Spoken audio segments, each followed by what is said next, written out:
The UDRcast is not affiliated and does not represent any 12-step fellowship. I, Bill Ward, the host of the UDRcast, will be sharing my experience and my journey of recovery. That does include, but is not limited to, the literature contained in the Big Book of Alcoholics Anonymous and the 12 Steps. Our guests will be sharing their own path to recovery and what has worked for them. The UDRcast encourages and supports all paths to recovery.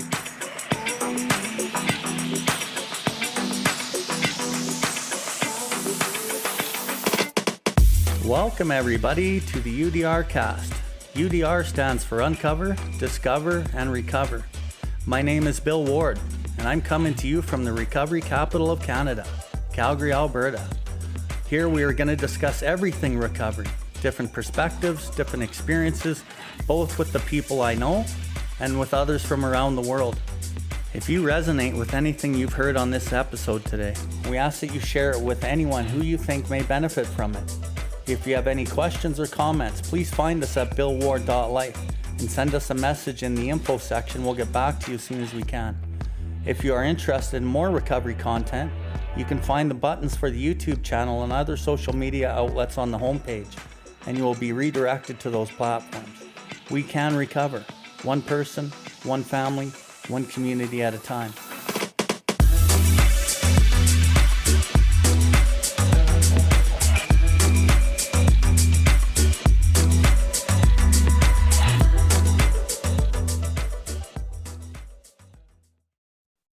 Well, here we go. Welcome everybody to another edition of the UDRcast. UDR stands for Uncover, Discover, and Recover. So today we have a little bit of a different story. You know, we have Tracy Lynn from Connecticut. She's just outside of Hartford. Tracy and I connected through Instagram like I do with many different people. And it's really cool because the Instagram community has people in recovery from all sorts of different walks of life and recovering from all sorts of different things. A lot of what I do in my life, I help real deal alcoholics and addicts. But what I've learned about being on Instagram is the recovery community is very broad. Not everyone's a real deal alcoholic and addict. Some people are heavy drinkers, some people are moderate drinkers or drug users, but people just want a better quality of life. But today what I found in Tracy is somebody who doesn't really fit the addict stereotype or the definition, but she was physically dependent upon opioids to relieve her from pain. And she was prescribed this most of her adult life and kind of lived in this fog. I'm going to let her kind of get into that story, but Tracy, it's really good to have you on the podcast. I'm really excited to hear your full story today, and thanks for joining us. Thank you so much for having me. I feel very lucky that I can hope to help other people out there listening, that they may identify to my story when I thought I was one thing and I turned out to be something else. Yeah, and that's the whole key, right? Trying to have people identify with our journeys and have some light bulbs go on, and then they find their path on their own journey of recovery, whatever that may be.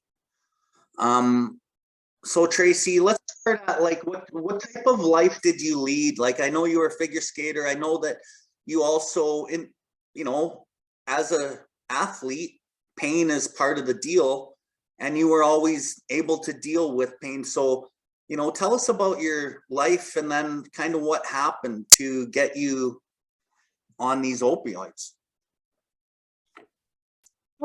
Okay, well, so I grew up a figure skater from a young age, competed into my teens. I went off to college, graduated high school, lived in a very, normal family, moderate family, an upper scale town. When graduated high school, went off to college, and dating kind of fell off the side. I came back and coached for a little while, and I was, really growing up as a skater. You fall on the ice, you get hurt, nobody cares. They tell you to get up and do it again. you have bruises on your knees or on your ankles, you bleed from your feet, but like it's not something anyone would ever try to manage or medicate for. So, you know, I didn't really think anything of pain in general. So in 2000, I was in a car accident. I was rear-ended at a stoplight, and I herniated a disc in my lower lumbar, and I was in excruciating pain from the second it happened. I knew that I definitely was not perfect. You know, they took me down, you know, they took me out of the car, they took me to the hospital, you know, the typical accident stuff. You know, I lied around sore for a long time, but my back really, really hurt. And it wasn't something I'd ever felt before. How old were you at this point? I was 40. No, I'm sorry, 30. Yeah, wow. Boy, the years do fly, don't they? I was 33 years old. Okay. And so, you know, I was an adult. I was already married. You know, I had a 6-year-old, and, you know, was like, okay, I'm in a lot of pain. You know, how am I supposed to keep going here, doing my job and my family and my house? And, you know, I wasn't really used to being laid up in bed with back pain.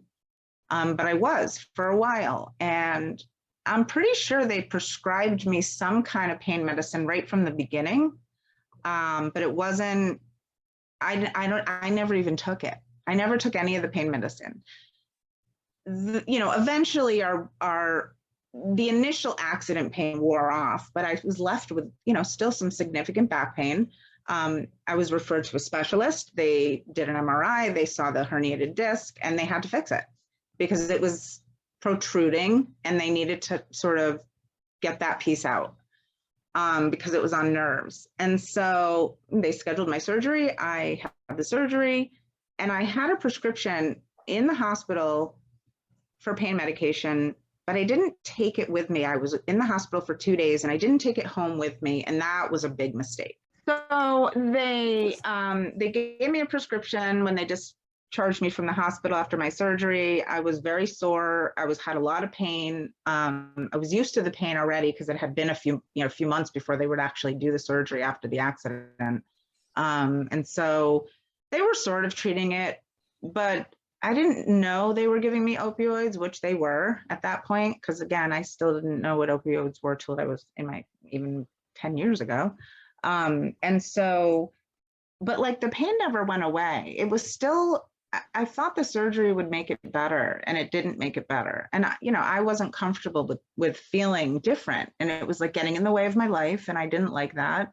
I'm a very busy person. You know, at that point I became a single mother, and I didn't really have time to be in pain. And so I went back down to the hospital where I had the surgery, and met with the pain doctor there.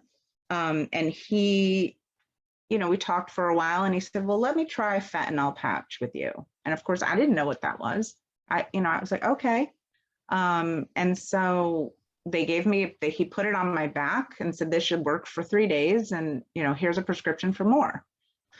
So I just took it and left. And that was, you know, I really never gave it another thought. But then when I got up the next day and tried to go to work as I normally would have, even in pain, I fell asleep at the wheel and caught myself very quickly realizing that I had nodded off. And probably it was the most fearful moment that I've ever had in my whole life, was that how could this possibly happen? What did they give me? So I called the pain doctor. I went back and said, this is, you know, obviously too strong for me. I'm gonna die from it. And they said, well, you know, there's a new drug that people are using for pain and for breakthrough pain, whatever that means. And again, it means nothing.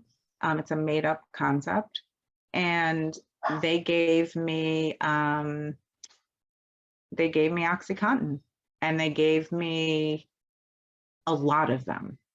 They said, here's a prescription for 20 milligrams of OxyContin, the long acting, and you can have one in the morning and one in the night. And then here's 300 pills for the month of 5 milligram tablets that you can use for breakthrough pain. So for okay, so for someone like me, I was like, well, if it hurts at all, I'm just going to take everything I have. If they're giving me 300 pills for 30 days, well, that's, I should have plenty. So I guess they want me to use them or they wouldn't give me this much, was truly what I felt and believed.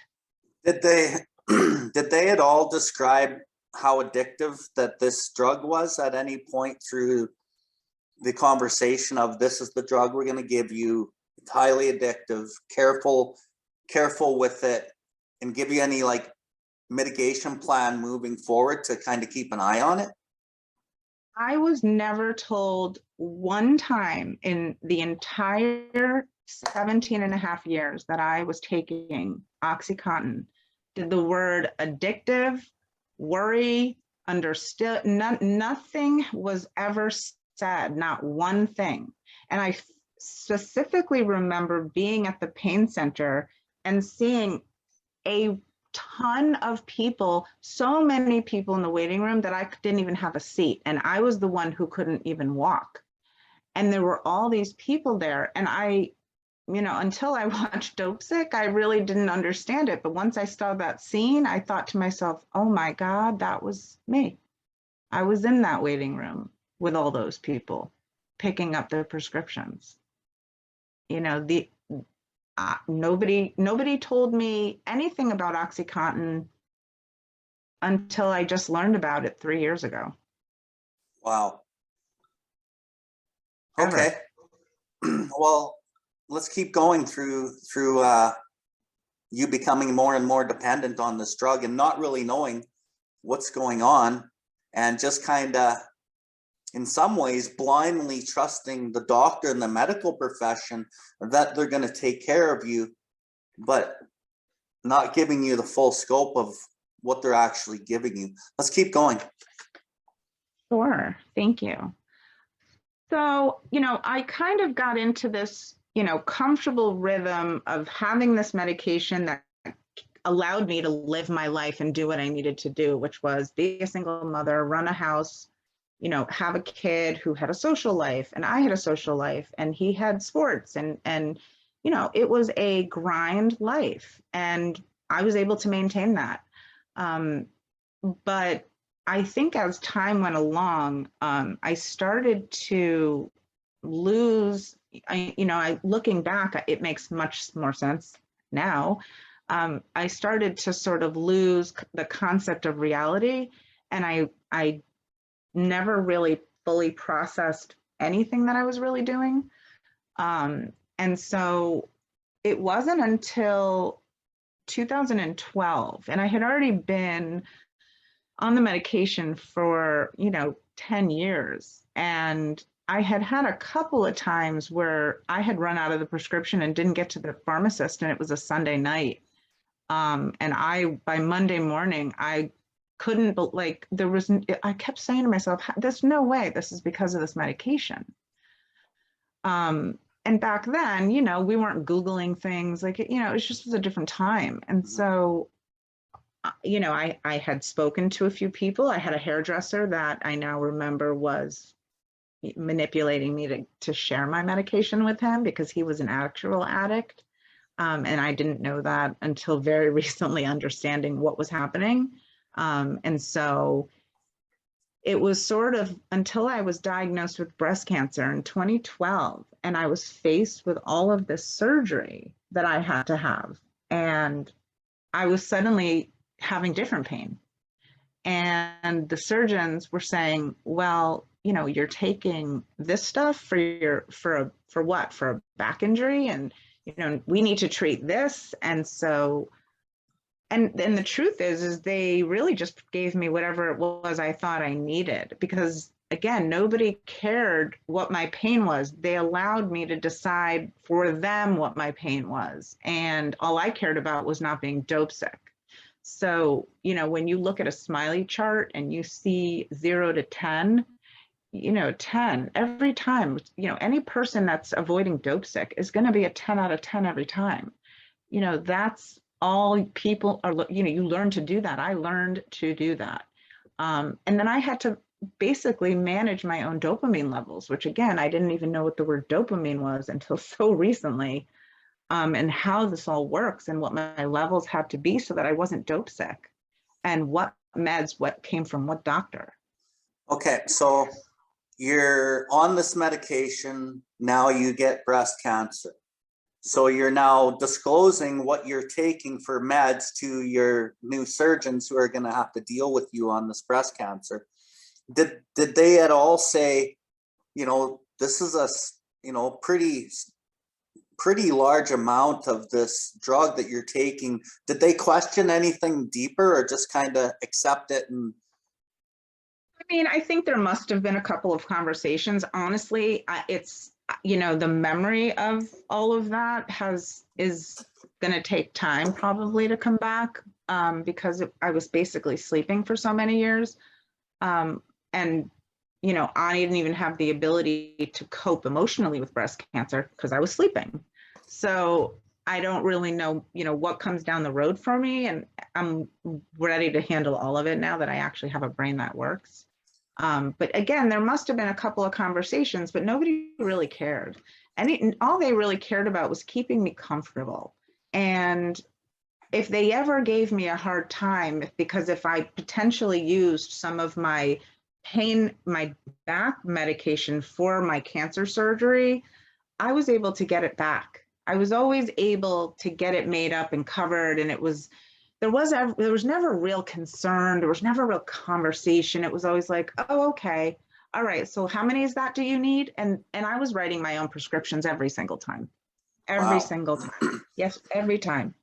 So basically what I'm hearing is you're living in a fog, and like even today you try to think back in those memories and you look back and you're like, it was so foggy that you can't even bring forth like the real memory. It's so foggy. So you're living in this fog, but this life is the only normal one that so this is your reality. And part of that reality is, as you are dependent on these substances, subconsciously you felt coming out of not having your substances, you start getting dope sick. And then there's a subconscious fear that says, I need my meds because I feel like I'm getting dope sick. Although you didn't really think that, okay, I'm getting dope sick. It's just all subconscious things. So you kept driving yourself back to the substance, not really knowing what was going on, and never being really told the truth about the drugs. And so you're just living this life of fog. Irrational, it was a life of extremely irrational behavior. There were extremely irrational decision making. Sometimes I sit and think now, and it's shocking to me that I got here, based on what my behavior must have been like. And I know how that behavior was, because any person that was part of that life is no longer part of my life today. Wow. So I can, yes. And justified, absolutely justified. And it's okay. It's my truth.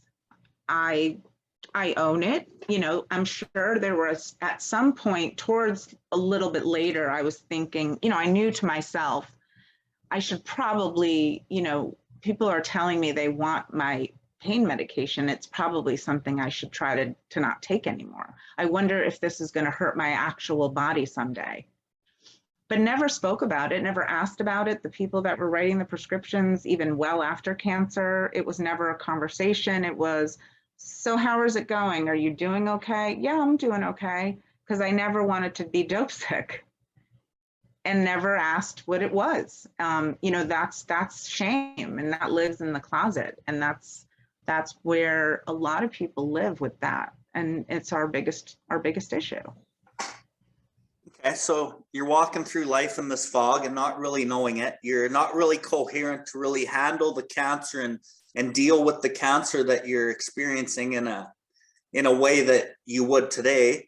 You also have a son, so you've been parenting for years in a fog, And all of his raising was in a fog, and it was very evident of that, of what he became, because he was unable to be productive in society. tell us how that went as a parent. And, you know, I know this is a lot of vulnerability, and, you It's know, okay. I'm willing to share. I only want to help someone else be like, okay, that's okay. I'm just that way. And wow.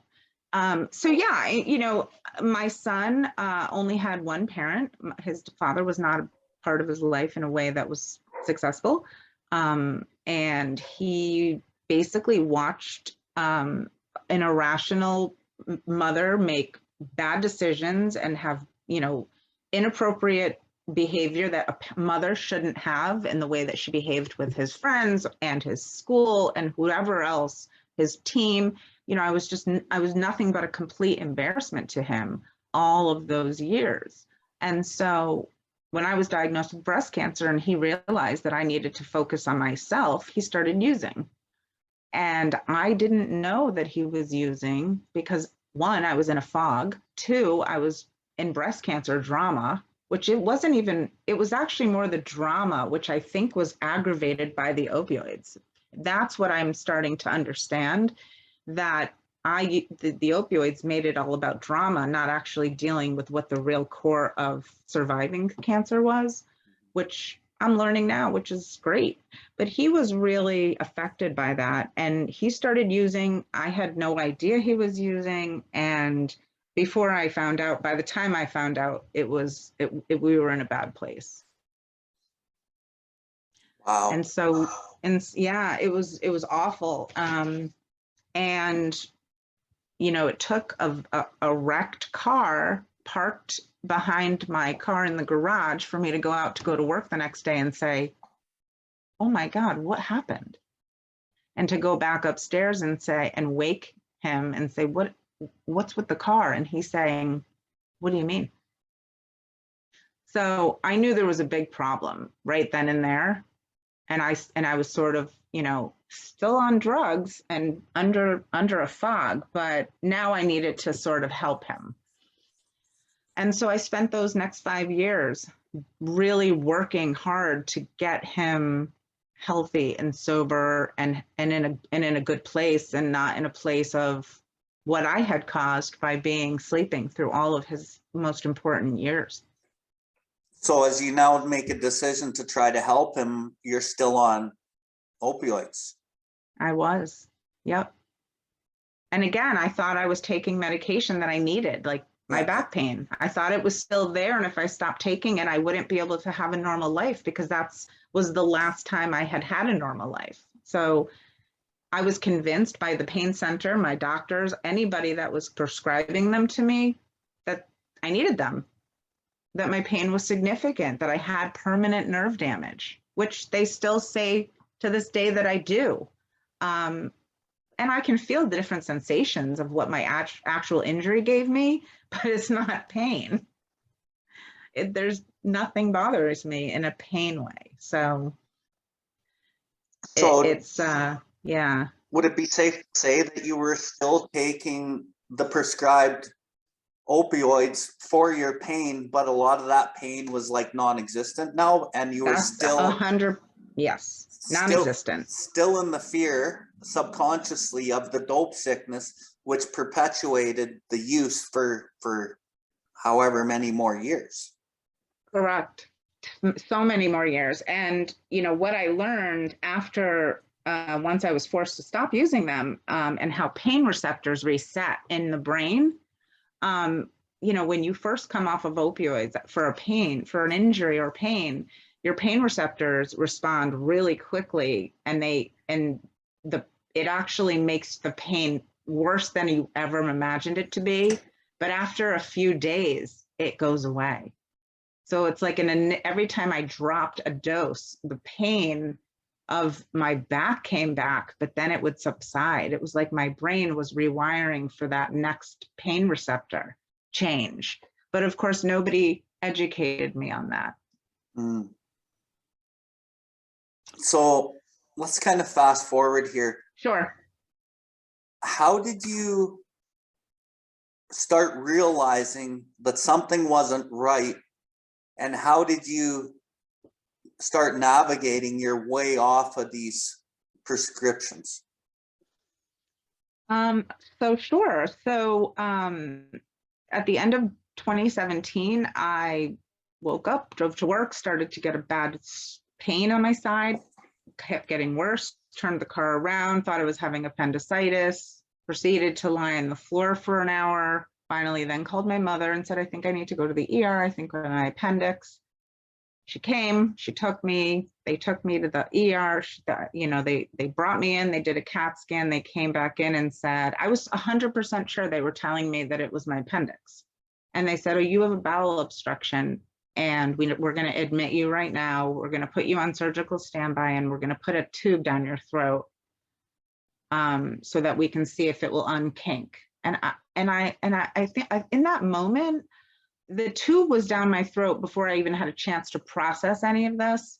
But I will never forget this moment was, you're admitting me to the hospital. Who's going to make sure that I get my medication so I'm not dope sick? Of course. That was and again, I'm being wheeled into surgical standby with a tube down my throat. And all I cared about is, will I have to sweat through the night because nobody's going to give me the medication because they won't believe me, or, it was always like, and I think real chronic pain patients deal with this. It's like, no one really believes you. And so you sort of have to struggle your way into making people understand that it could actually be for real. In my case, it wasn't anymore. It was at one point, but it wasn't anymore. I just didn't know.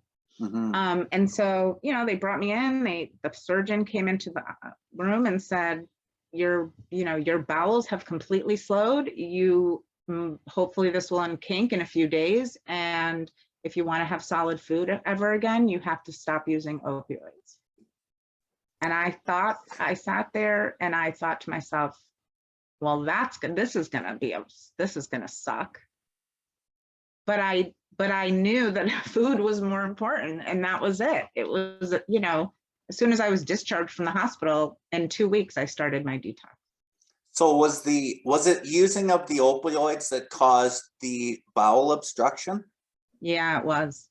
So it's like the chronic use of the opioids did some physical damage within inside you that blocked off your bowels, drove you to the hospital, and then the doctors basically said, this is the cause, it's your opioids, you have to stop using them.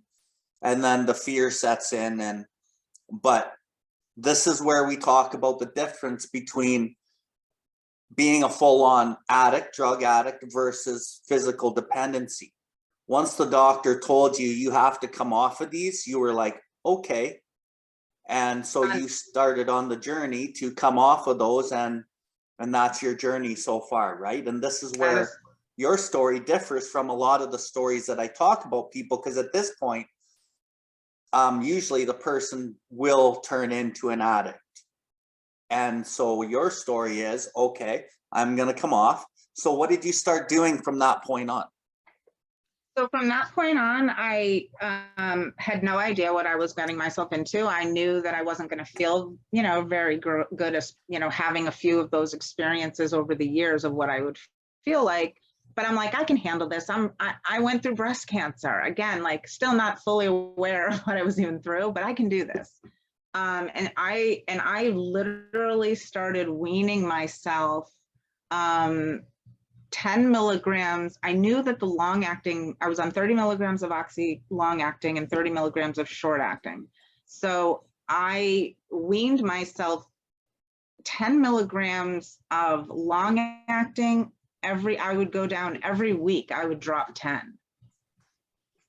And, in a bed, sweating in the dark, I had a debilitating migraine. I still have a debilitating migraine from the second I started my first drop. That headache never went away. And so, my body was just ravaged and it was just inhumane. Nobody helped me. Nobody helped get me better. Nobody helped. I remember going to doctor who was actually paying, my primary care and saying, I'm so sick. How I can't do this. What do I do? And she said, well, we can, there's this, she must have said Suboxone now that I've learned. And I said, well, what is that? And she said, well, it's what helps people to get off of this. I said, but then how do you get off that? And she said, well, it's the same type of process. I said, forget it. I'm not doing it.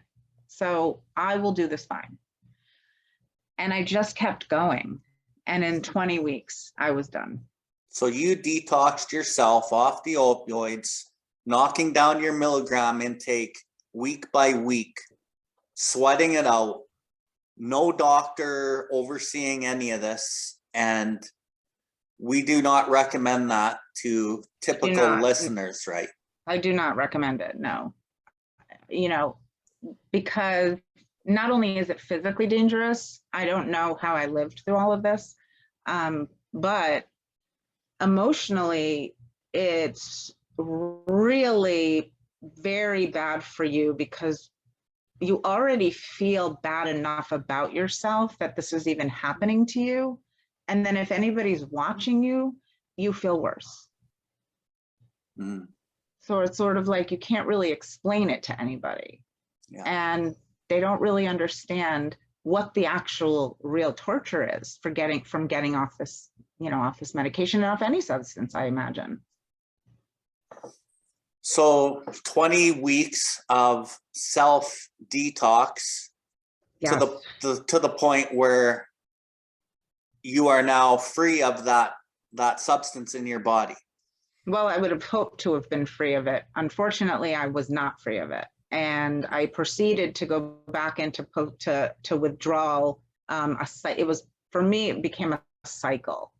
It would be, even though the drop in prescription, the medication was gone, my system was waiting for it to drop. And so every week, my body went back into withdrawal. And that didn't stop for 9 months. And after 9 straight debilitating months, working full time, sweating, and COVID had just started. I was lucky in that way. I was able to work from home, but even still, it was almost, torture to have to work, but I had to. And after, the months would go by and it would still keep coming back. It was like, it became weeks, then it became months, but then it would never stop. And I couldn't understand, how is this possible? I haven't had this medication in over a year. How could my body still think it's removing it? And that's when I started really my spiritual journey. I had to find ways to cope because I had lost my social life. Nobody wanted to be around me from before, and then certainly not through detox. And then I just sort of stayed in a house and in a dark, dark place for a long time. Really, really long time. So curious, what type of symptoms were still coming up 8-9 months later after the substance hadn't been there? What kind of body memory was happening? Well, and I'm not just telling people this to scare them, but I still have this, and it'll be 3 years, January 1st. So, I mean, unfortunately, the brain takes so long to rewire, and I was taking this medication for almost 20 years. So it has to be rewired, and it takes longer when you've taken it that long. So, anybody listening, it's really important to hear this.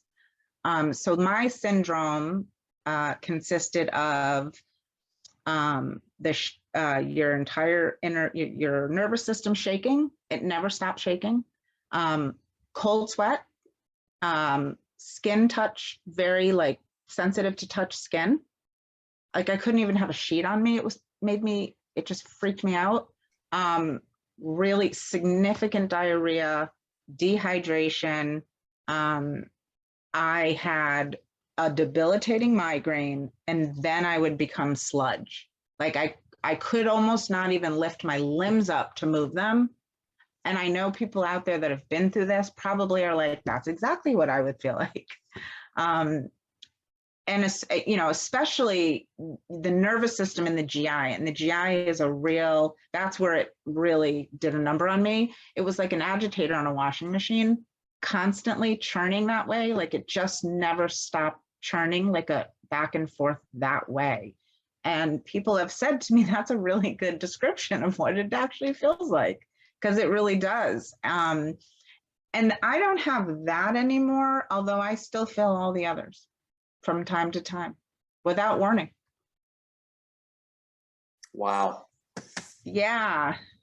So as you come out of the fog and your brain's starting to click in a different way, which I'm sure everything is new and different, but there's probably some clarity, some like real clarity of life and like what had actually just happened over 20 years. Was there any part of you that was like, that was resentful and pissed off at the doctor or the medical system, or was there any resentments at all? Yes, I'm resentful for everything, for all of it. It was purposefully done. The medication was made to make money, to get people addicted to it, so they would need more, and then we need more, and eventually it was designed to do that, and it worked, and I was a perfect candidate for them. And am I angry at my doctors for no education? Absolutely. For not really following me along all these years? Absolutely.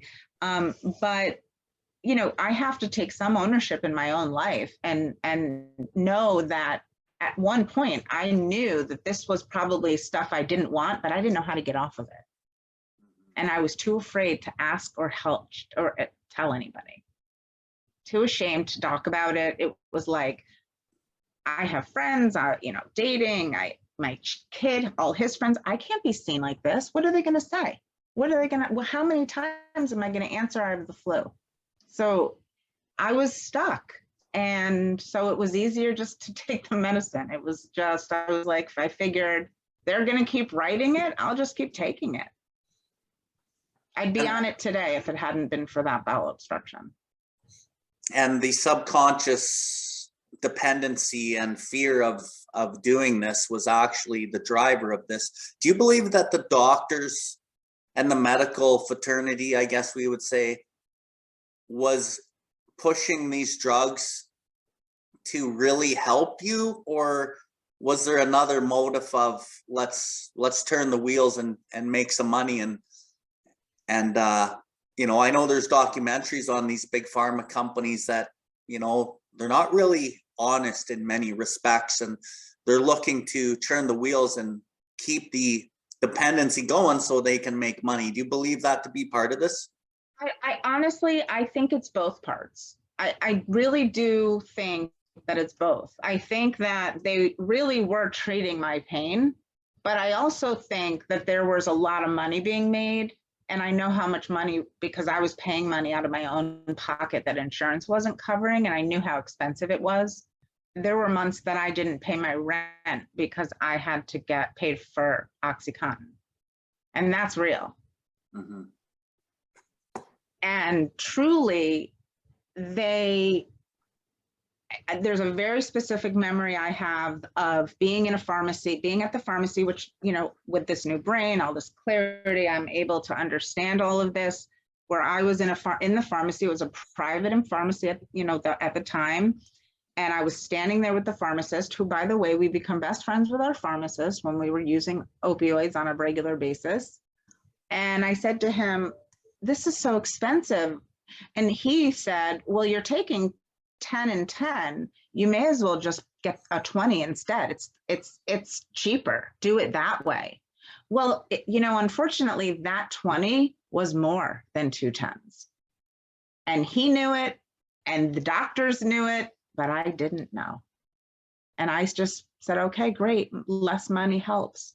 And that was how they got me to become where I went. And I remember it so vividly.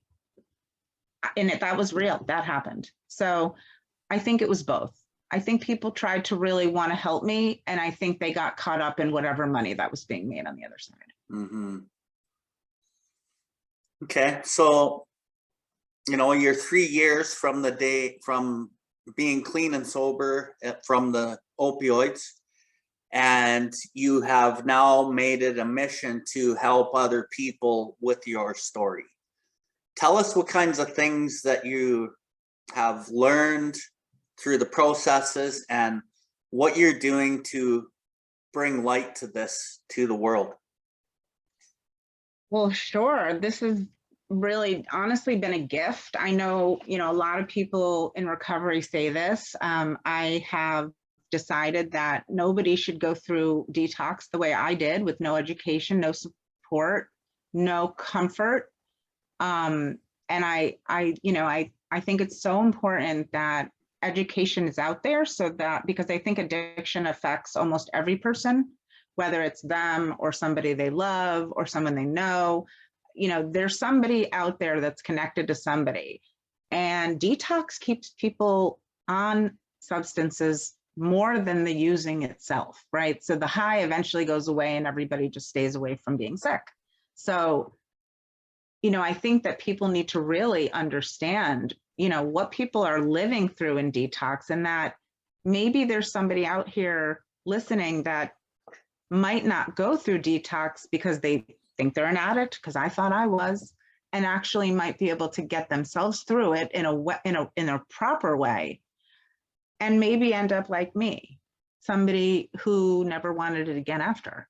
And so I've launched my own podcast recently, and have been interviewing for all education purposes, for all different aspects, different eyes, you know, doctors, chronic pain patients, parents of kids that are using, that have used, that have lost children, people in recovery, all different substances, so that everybody can identify with something.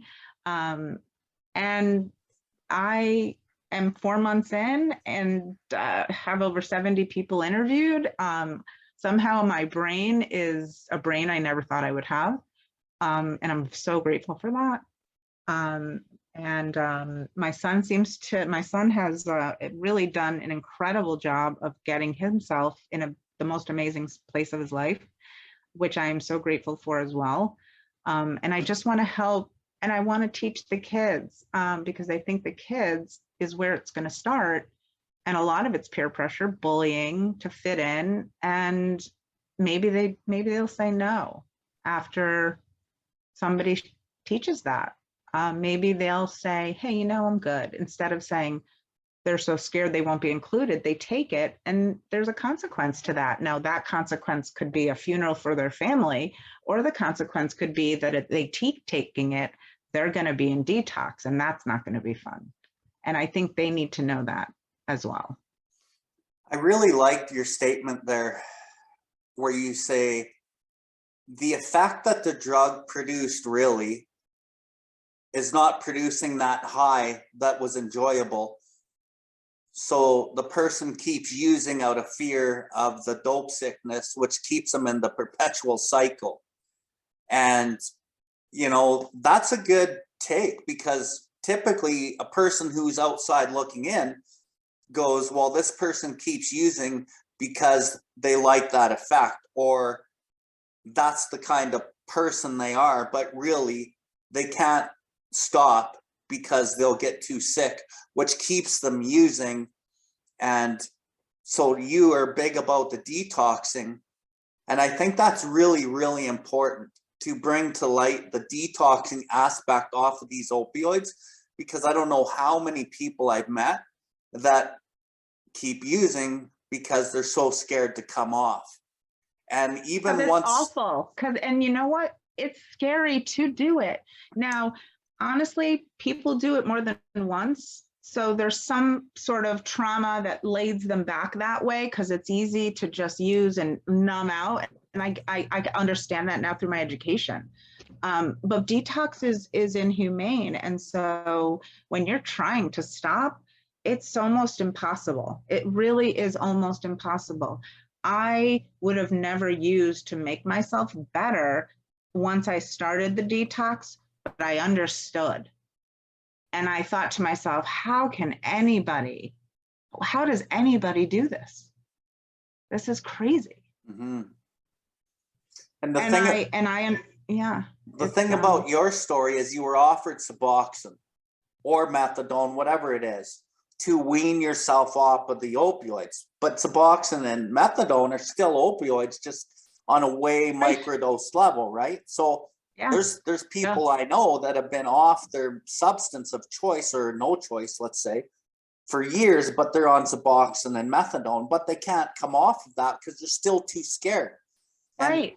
And in my opinion, there comes a point where you have to come off of that shit because it still affects you. So I commend you for saying, you know what? No, I don't want to be dependent on anything. I'm going to now turn to spirituality and my journey with spirit to really help me, because it's through the spirit journey that really pulls us along. Is that not true for you?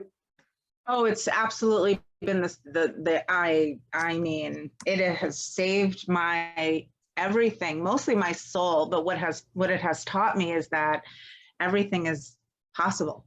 And you're really powerful if you really dive into your own self and, do some really deep spiritual learning and working. And the more work you do, the better it is. I'm living in it.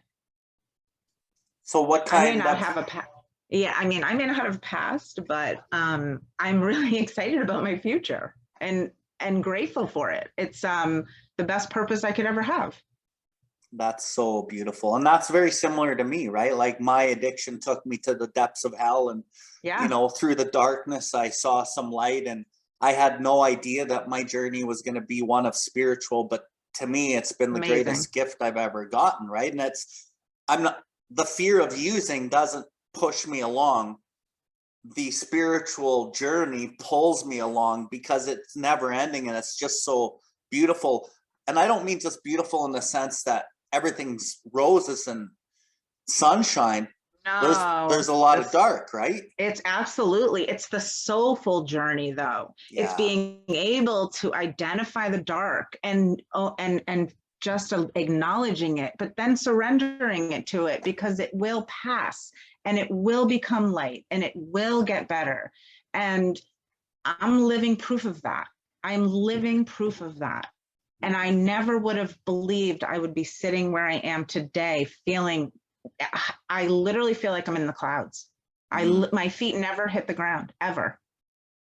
So instead of living in resentment and anger and all of these pointing the fingers and blaming the system, you have now shifted that to, I'm going to use all of this to pack light into the world and show how your experience can benefit others. And that's been the game changer, right? Absolutely, because I do really believe that if I can help just one person, then it was worth it. And I think I'm already doing that. And just one, and then you sort of are like, wow, that's amazing. And then it just, it pushes you further and harder. And the more my brain clears, which by the way, it's still clearing, things are brighter and things are better. And I'm starting to appreciate sunrises and sunsets and real universe, nature and evolving. And it's not even something I ever knew anything about. And I'm very lucky to be in this place to be able to understand that. That's so beautiful. And all of the things you're talking about, the universe, the sunshine, the sunrises, and that's all connection to the heart, right? Oh yeah, definitely. And that's how we're meant to actually guide through life. But I think life teaches us different. Until you hit that dark place, you start, it's hard to see what we're talking about, right? So yeah, I mean, I know how dark it can be. I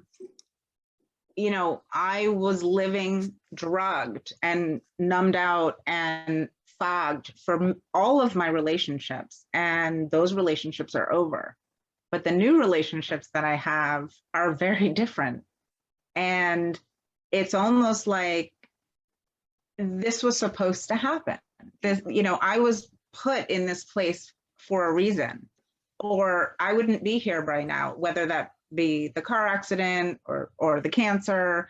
or the opioids or whatever it be, or this, here I am. So there's a clear path for me, and I'm going to take that, and I'm going to take it and make it the best path I can.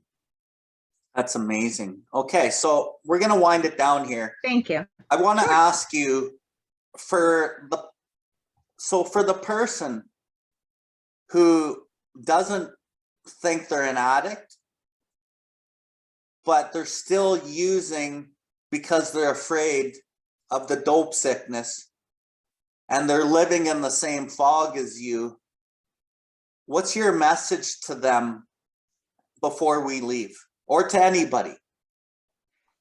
Listen, my message to anybody who's hearing this is detox is brutal, but it's possible to get through it. You can survive it. And even if you find out after it, once you make it to the other side, you realize maybe you are an addict and you're not strong enough or ready to be done. That's okay. But just try, because you might be a completely different person and very surprised at what you find on the other side. And if that happens, well, isn't it worth it just to see? Just to see. Because everyone in your life benefits from that change. Beyond words. And it really makes you grateful, and it makes you, I am just grateful for all the things that have happened to me, and to be able to have this message, to be able to share the message. Well, Tracy Lynn, that's quite a story. Thank you. It's quite a transformation too, and I'm just I'm blown away at your resilience and the way that you've taken resentment and all of these types of things that you could live in and turn it into something good. And I know your story on my podcast is going to inspire somebody. I do too, and thank you so much for having me. You are absolutely amazing, and I'm just as blown away by you, and I hope to have you on my show too. Say the word and I'm there, girl. I can't wait. So thanks for everything, and you have a great rest of your week. Thank you. You as well. Okay, talk soon.